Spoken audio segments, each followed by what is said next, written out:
Welcome to my channel. இன்றைக்கி நம்ம என்ன பார்க்க போகிறோன்னா, எலுமிச்சை பழத்தை யூஸ் பண்ணி இந்த கஷாயத்தை எப்படி ப்ரிப்பேர் பண்ணுறதுன்னு பார்க்கலாம். இந்த கஷாயம் இருமல், சளி இதுக்கு ரொம்பவே யூஸ்ஃபுல்லாக இருக்கும். இந்த கோவிட் சுச்சுவேஷனில் நீங்கள் என்ன பண்ணணும்னா, இந்த கஷாயத்தை ட்ரை பண்ணி பார்க்கலாம். வாங்க வீடியோக்குள்ளே போகலாம். இப்போது இந்த கஷாயம் தயாரிக்க என்னென்ன பொருட்கள்லாம் தேவைன்னு பார்க்கலாம். இந்த கஷாயத்தில் பட்டை, லவங்கம் வேணுன்றவங்க யூஸ் பண்ணிக்கலாம். நான் இந்த கஷாயத்தில் யூஸ் பண்ணலை. நான் தேவையான அளவு துளசி எடுத்து வச்சுருக்கேன். 4 கற்பூரவள்ளி இலை, மஞ்சள், ஒரு லெமன் எடுத்திருக்கேன். இடித்து வச்ச இஞ்சியும் மிளகும் எடுத்து வச்சுருக்கேன். இப்போது இந்த கஷாயத்தை எப்படி பண்ணலான்னு பார்க்கலாம் வாங்க. எங்கள் வீட்டில் 4 பேர் இருக்காங்க. ஸோ அதனால் இந்த கிளாஸில் 2 டம்ளர் வாட்டர் எடுத்துக்கிறேன்.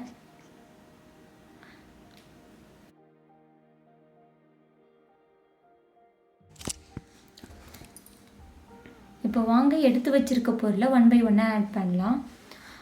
இப்போது 1/4 டீஸ்பூன் மஞ்சள் தூள் ஆட் பண்ணியிருக்கேன். நசுக்கி வச்சுருக்க அந்த மிளகு ஆட் பண்ணலாம். அப்புறம் இஞ்சி ஆட் பண்ணிக்கிறேன்.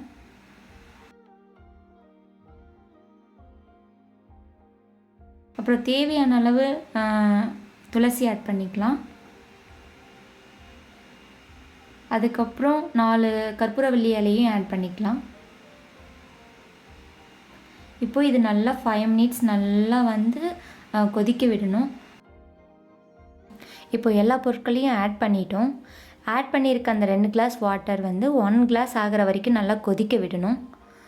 1 கிளாஸ் ஆனவொடனே நம்ம அதை எடுத்து ஃபில்டர் பண்ணிக்கலாம். இந்த 2 கிளாஸ் வாட்டர் பாருங்கள் நல்லா சுண்டி 1 கிளாஸ் லெவலுக்கு வந்துடுச்சு. இப்போ நம்ம கேஸ் ஆஃப் பண்ணிவிட்டு ஃபில்டர் பண்ணிக்கலாம். இப்போ பாருங்கள் உங்களுக்கு ஹெல்த்தியான இந்த கஷாயம் ரெடி ஆகிடுச்சு. இதை அப்படியே குடிக்க பிடிக்காதவங்க என்ன பண்ணலான்னா, கொஞ்சம் வீட்டில் பனவெல்லம் இருந்தால் அதை ஆட் பண்ணி யூஸ் பண்ணிக்கலாம்.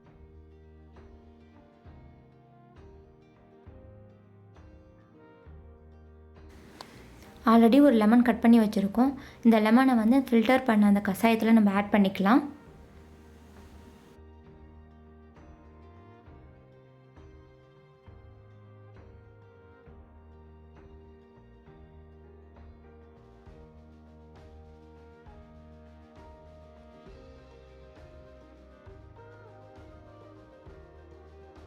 இந்த கஷாயம் இப்போ 4 பேருக்கு ஆகிற மாதிரி நான் ப்ரிப்பேர் பண்ணியிருக்கேன்.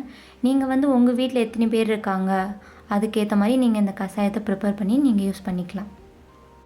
இந்த வீடியோ உங்களுக்கு பிடிச்சிருந்துச்சுன்னா லைக் பண்ணுங்கள், ஷேர் பண்ணுங்கள், சப்ஸ்கிரைப் பண்ணுங்கள். தேங்க்ஸ் ஃபார் வாட்சிங்.